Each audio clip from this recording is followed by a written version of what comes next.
O Deus do Amanhã, Neale Donald Walsch. Áudio 3. Página 41. A salvação do mundo. Tudo bem, eu preciso dizer que, agora, estou tendo dificuldade toda vez que ouço a frase salvar o mundo. Você me ensinou antes que tudo é perfeito e que não há nada que você precise fazer. Agora, você está sempre acrescentando este cenário de salvar o mundo, e isso está parecendo muito com a tática do medo que algumas religiões utilizam para levar-nos à compreensão que tem de Deus. Parece que o Deus do Amanhã está apenas usando um tipo diferente de ferramenta do medo, que não deixa de ser uma ferramenta do medo. Esta é uma observação muito justa. Entendo como você chegou a essa conclusão. Então, deixe-me esclarecer que tudo é perfeito no universo neste momento. Nada está dando errado, porque errado é um julgamento relativo, baseado no que você declara que está tentando fazer. O universo não está tentando fazer nada. O universo simplesmente é, e é perfeito do jeito que é, já que não tem programação nenhuma. Mas se você tem uma programação, então, algumas coisas podem estar ocorrendo no seu mundo, na sua parte do universo, que você deseja alterar. O universo permitirá que você faça isso. Na verdade, ele lhe dará poder para fazê-lo, mas jamais exigirá que você o faça. Tudo depende do que você escolhe, do que você deseja. Se você está gostando da vida na superfície do seu planeta neste momento, mais ou menos do jeito que está, então pode querer preservá-lo desta forma. É isso que eu quero dizer com salvar o mundo. Salvar significa preservá-lo, isto é, servi-lo primeiro. Servi-lo primeiro. De onde veio isso? O que significa? Anteriormente, eu falei sobre permitir que a mensagem que falta da unidade de Deus com toda a vida penetre no seu ser até o nível mais profundo, para que se torne parte do seu subconsciente e gere uma reação imediata em todos os encontros da vida. Se você deseja manter as coisas como elas estão na Terra, ou torná-las ainda melhores para aqueles que o seguem, então precisa estabelecer como prioridade número 1 o servir a tudo que sustenta a vida. Num certo sentido, você deve até pôr isso antes da sua primeira prioridade. Isto é o que se chama de pré-servir. Pré-servir é quando você serve alguma coisa antes mesmo de tomar uma decisão consciente de fazer tal coisa. Estou ficando perdido. Pré-servir é o que você decide ser e o que você resolve fazer antes de optar conscientemente por qualquer coisa. Você serve essa opção primeiro, antes de qualquer coisa que escolher conscientemente na vida. Isso é pré-servir. Aquilo que você pré-serve, você preserva. Você salva. Eu não tenho muita certeza de que eu entendi. Como é que se resolve ser ou fazer alguma coisa antes de escolher conscientemente alguma coisa? Você faz isso num nível diferente do nível da consciência, que vem de um nível diferente da criação. Há 4 níveis de criação, que são 1. O subconsciente, 2. O consciente, 3. O superconsciente, 4. O supraconsciente. Você deu essa informação antes no livro Amizade com Deus. Correto. Todos sabem o que é o subconsciente. Será que podia explicar o que são os níveis superconsciente e supraconsciente? A consciência humana opera em 4 níveis o tempo todo. A mente subconsciente se destina a cuidar de todas as tarefas automáticas do corpo e também a armazenar todos os acontecimentos, experiências, impressões, sentimentos e dados que chegaram ao ser por intermédio do corpo, pela via da mente consciente. A mente consciente se encarrega de coletar todos os dados de cada momento do agora. Ela também executa análises de dados do passado, compreensão e entendimento da consciência limitada, tomada de decisões no presente, projeções para o futuro e toda a informação para as funções sensoriais. Isto significa que ela produz a experiência do seu momento presente. Você pode modificar essa experiência instantaneamente, simplesmente indo para um nível mais elevado de consciência. A mente superconsciente cumpre as tarefas de compreensão da consciência absoluta, conexão corpo, mente, espírito, criação espontânea, descobertas visionárias e a manifestação do impulso, ou o propósito presente da alma. A mente supraconsciente se encarrega de todas as tarefas acima combinadas, além da função mais importante do ser, a integração da individualização com a não diferenciação, isto é, da alma individual com a alma única. É no nível supraconsciente da mente que você se conecta comigo e com tudo o que existe num padrão não linear de infusão total, que elimina delineações, enquanto mantém a integridade específica em forma de energia. Pode repetir? Ela funde você com Deus, sem esquecer quem você é individualmente. Esse é exatamente o inverso do processo da sua mente subconsciente, que funde você com você mesmo, individualmente, enquanto esquece quem você é. Simplificando, o subconsciente, ou o nível mais baixo da mente, empurra você para longe de Deus, enquanto o supraconsciente, o nível mais elevado da mente, puxa você para Deus. Esse processo de puxa e empurra é uma microversão da macrotensão que mantém unida a integridade da criação física que você conhece como universo. Conheço a obra de um obscuro meteorologista russo chamado Alexander Friedman, que argumentou anos com Albert Einstein sobre o desdobramento lógico da teoria da relatividade deste último.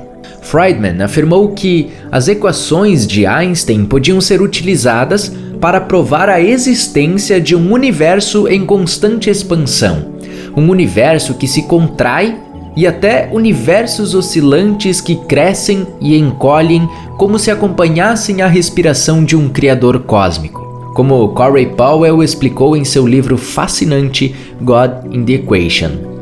Os seus cientistas vêm tentando explicar esse processo de puxa e empurra há anos, seja no nível da cosmologia universal ou no nível da experiência individual humana. Este processo se apresenta como parte inerente da própria vida. O subconsciente desempenha sua função armazenando todos os dados que recebeu da mente consciente que possibilitam que ele se diferencie do todo. O supraconsciente desempenha sua função armazenando todos os dados de toda parte, e assim é capaz de não se diferenciar do todo, mesmo quando se individualiza. Ele pode, assim, produzir em todos os seres humanos, a qualquer momento, a experiência da separação não separada, ou o que poderia ser chamado de dualidade singular. Ele está fazendo isso agora mesmo, enquanto você, Neil, escreve essas palavras que saem de mim, mas através de você, como se os dois fossem um só, que é exatamente o caso.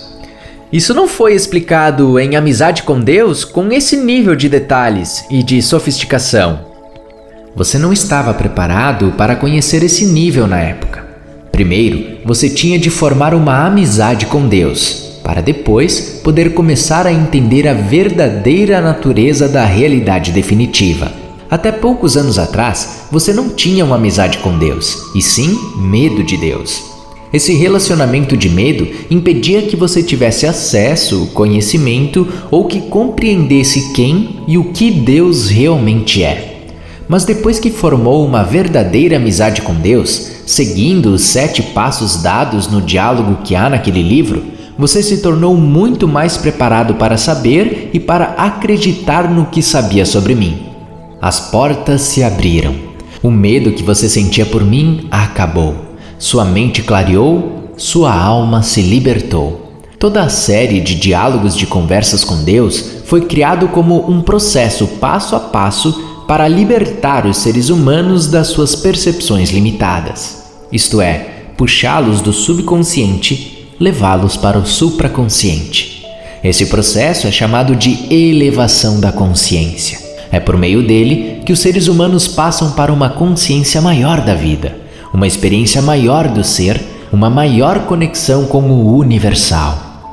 Minha maravilhosa amiga Jean Houston descreveu isso no seu surpreendente livro Jump Time.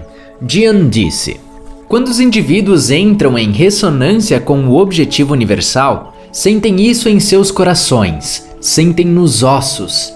Existe uma grande aquiescência, um sim cósmico, um arco de energia que atravessa o vazio. O que se revela em tais momentos é a inteléquia, a semente criativa da grandeza que há em cada um de nós. Algumas pessoas têm desde muito jovens o sentido inato da sua razão essencial de ser, o carvalho em que sua semente vai se transformar. Para outras, até adultas com vidas gratificantes e bem-sucedidas, a questão é ativar a consciência do que mais é possível. Muitas pessoas que eu conheço, apesar das muitas realizações profissionais, ainda não sabem o que vão ser quando crescerem. Poucas compreendem totalmente a resposta. Mas quando compreendem, seus nomes passam a ser bíblicos, pois a inteléquia é a matriz das formas, a ressonância do divino no ser humano. Somos engrandecidos, nossa identidade cósmica se afina com o propósito humano e com a possibilidade. Essa não é uma observação simplesmente muito elegante? Parte de uma mente elegante. Sim, Jean Houston tem a mente assim. Não, vocês todos têm a mente assim. Cada um de vocês. Esse é exatamente o objetivo do livro de Jean e do que está sendo dito aqui. Quando faz amizade com Deus, você permite que eu seja parte tão integrante da sua vida que esta questão se torna óbvia para você. Passa a ser uma experiência concreta e não só intelectual. Uma consciência expandida passa a fazer parte do seu subconsciente. Manifesta-se no seu superconsciente e na sua supraconsciência como toda a vida. Quando tal processo de reintegração ocorre, as suas escolhas conscientes e decisões do dia a dia refletem cada vez mais a realidade definitiva da inteligência unificada, da compreensão unificada e da expressão unificada, que muitas vezes é chamada, nas línguas do seu mundo, de Deus ou de vida. Conforme o seu conhecimento e a sua consciência dessa realidade unificada crescem, isto é, quando você passa a lembrar cada vez mais de quem você realmente é, você começa a vir daquele lugar antes mesmo de tomar decisões conscientes sobre as diversas opções diante de você. Passa a pensar em termos de servir a própria vida antes de pensar, e de servir ao pequeno ser que você vivencia como sua atual identidade humana. Essa ideia de servir a vida em si antes de servir ao pequeno ser é o que eu quero dizer com o pré-servir.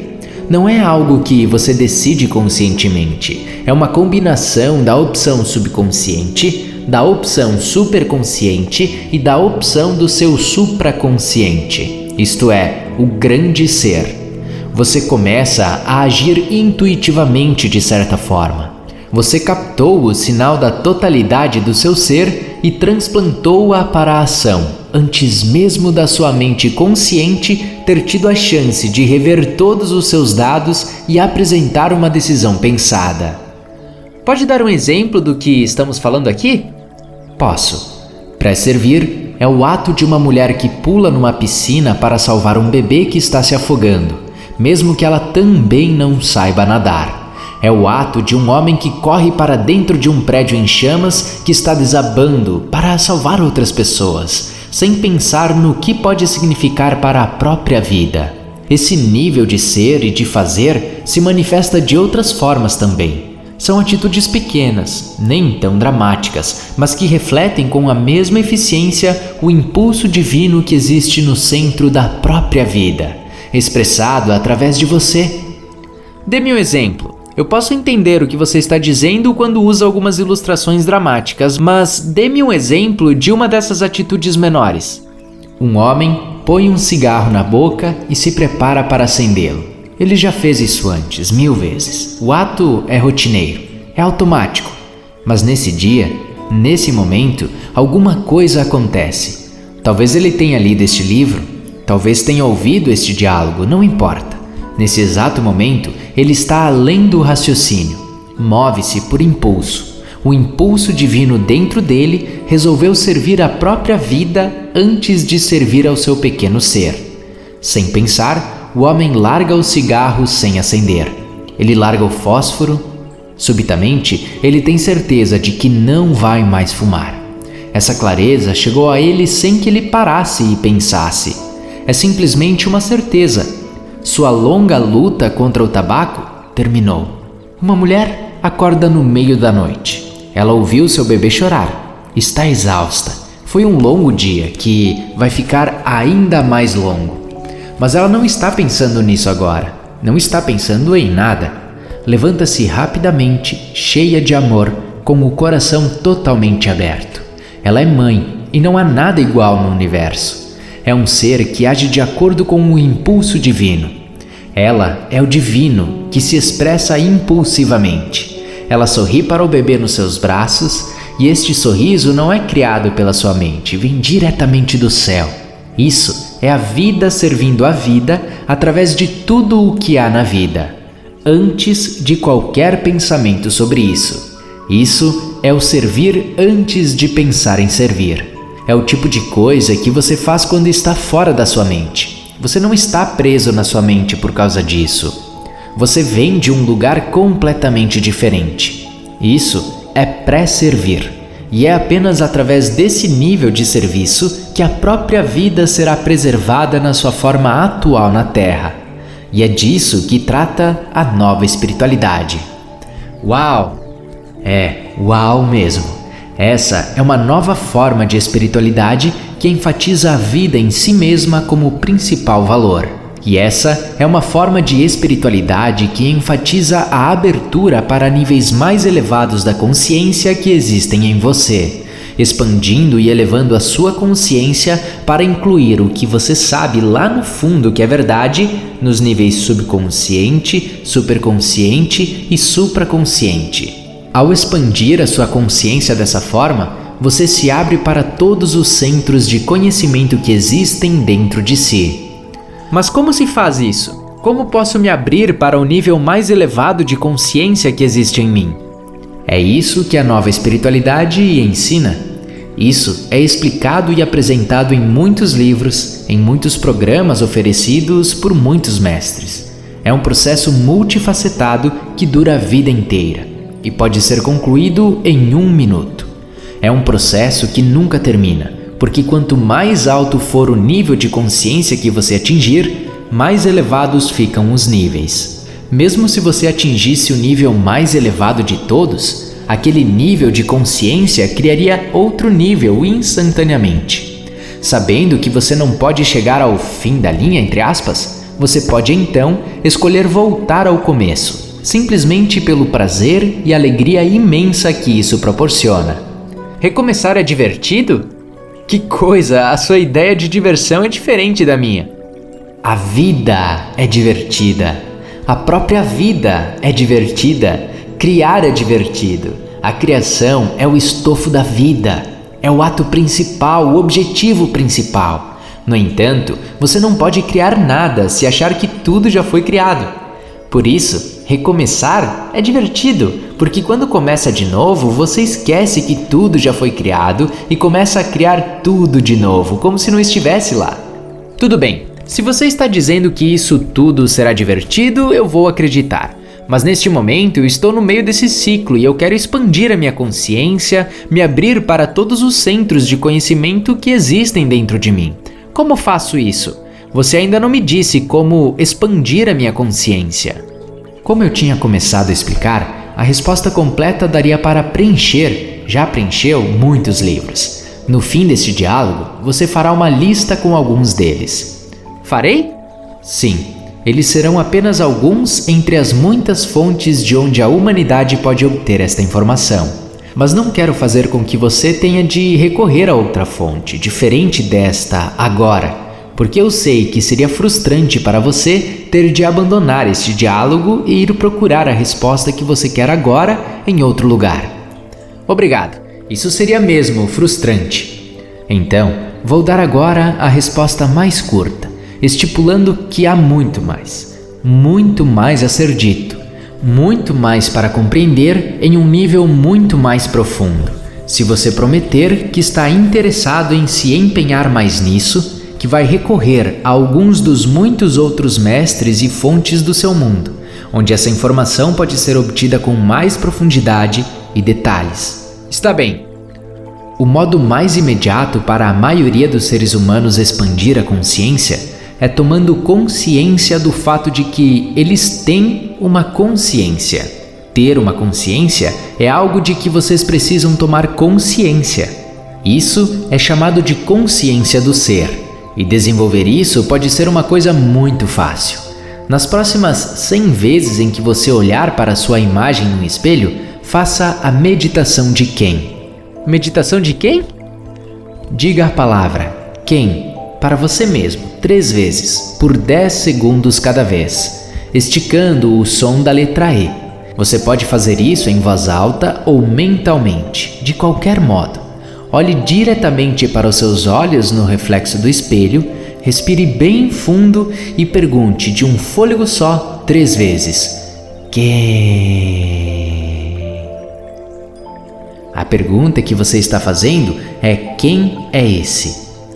Quem é esse na minha frente? Quem é esse ser que penso que sou? Quem? Se fizer isso 100 vezes nos próximos 30 dias, você vai se conscientizar do seu ser. Pode não chegar a compreender completamente quem você é, mas vai adquirir a consciência de que você é. Isto é, vai ter consciência do seu ser. Quando souber que tem uma consciência, isto é, uma parte de você que é maior do que você, que pode se separar do seu pequeno ser e enfrentar você, estará bem adiantado no caminho da descoberta da verdade do seu ser e a um passo de se iluminar. Você entenderá em pouco tempo que essa luz não é vivenciada pela procura dessa vivência. A pessoa não se torna iluminada por desejar isso, torna-se iluminada porque é, ou seja, você já é iluminado e agora está simplesmente se conscientizando disso. Estamos falando de consciência aqui e agora vou contar-lhe um grande segredo. Você não pode adquirir consciência de nada dentro de si mesmo sem ver isso fora de você. E não pode adquirir consciência de nada fora de si sem ver isso dentro de você. Ah, que ótimo! Um sofisma sem saída. Não é isso. As duas coisas podem ser feitas ao mesmo tempo, e sempre são. Quando você está aberto para o mundo exterior, quando se movimenta dentro dele e através dele, mantenha afiada a sua consciência de tudo à sua volta. Olhe bem para as coisas como se nunca as tivesse visto antes. Transforme cada momento em uma meditação. Veja as rachaduras na calçada, as folhas nas árvores, as pétalas das flores, os rostos na multidão. Pratique ver tudo isso como você. Apenas veja você mesmo nelas. Não se pergunte o que está fazendo lá, ou como chegou lá, ou como é possível você estar lá. Apenas se veja lá. Chame você mesmo do que elas são. Não diga, lá vou eu pela graça de Deus. Em vez disso, diga, lá vou eu por causa da graça de Deus. Lá vou eu de novo, um morador de rua sem dinheiro. Lá vou eu de novo, uma flor naquele canteiro. Lá vou eu de novo, um ditador num país estrangeiro, oprimindo o meu povo. Lá vou eu de novo, uma folha de grama. Simplesmente veja você mesmo em tudo e sorria quando se vir nas coisas. Saiba que você está lá e o que existe lá existe em você. Agora, dedique um tempo todos os dias para visitar o mundo interior. À medida que for se movimentando por esse mundo interior, esqueça todos os pensamentos e imagens do mundo exterior. Deixe sua mente esvaziar-se. Respire profundamente. Concentre-se apenas no som da sua respiração. Transforme a sua respiração no seu mantra, o som que o leva para dentro de você. Agora, concentre sua consciência num ponto no centro da sua testa, logo acima dos olhos. Fique olhando para ele com os seus olhos internos. olhe fixamente para o espaço negro desse nada até ver alguma coisa. Continue se concentrando na sua respiração e olhe para o que está vendo. Olhe bem lá no fundo. Não ponha nada lá. Apenas espere até que o que já está lá se abra para sua consciência. Alguma coisa vai aparecer de repente. Para muitas pessoas pode parecer uma chama azul que dança. Você não vai apenas ver essa chama, vai também senti-la. Esta sensação o dominará. Você vai chamá-la de amor. Ela pode fazer com que você derrame lágrimas suaves e tranquilas. Deixe isso acontecer e diga alô para sua alma. Uau! É simplesmente assim? É realmente simples assim? Cada um de vocês pode fazer isso. Pouquíssimos tentaram. Você disse que não sabia como. Agora eu lhe dei um processo simples. Use-o e vai adquirir consciência de que você tem consciência. Vai ter consciência da sua consciência. Agora, pegue esta visão e esta sensação do ser que você vivenciou no seu mundo interior e transporte-a para o seu mundo exterior, sobre todos e sobre tudo. Logo, você vai amar a todos e a tudo. Você terá virado seu mundo do avesso, literalmente. Não posso acreditar nisso. Nunca ninguém me explicou isso de maneira tão simples. O que acontece comigo depois de vivenciar uma coisa como esta? Você obtém acesso a tudo que conhece e também a tudo que você é. Isto, por sua vez, expande as suas opções de ação, aumenta as suas opções. Você se surpreende pensando em coisas que nunca pensou antes, dizendo coisas que nunca disse antes, fazendo coisas que nunca fez antes. Você tem a experiência de estar neste mundo, mas não ser dele. Tudo se modifica na sua realidade e tudo se modifica na realidade que você cria. E assim, você acaba mudando o seu mundo. A parte do mundo que você toca nunca é a mesma, nem o mundo inteiro, pois o impacto que você provoca atinge pontos além da sua imaginação. E o bater de asas de uma borboleta em São Francisco afeta o clima em Singapura. É exatamente assim, precisamente isso. Isso está acontecendo agora mesmo. Você está afetando o mundo neste momento, com tudo que pensa, diz e faz. A única diferença é que, neste momento, a maior parte do que está fazendo é inconsciente. A nova espiritualidade se refere a fazer isso conscientemente. É um chamado para a consciência expandida. É um convite à criação consciente. É o próximo passo no processo da evolução. Isso criará uma revolução no seu planeta. Será uma revolução sem violência, que é sempre a revolução mais revolucionária de todas. Será a revolução da evolução.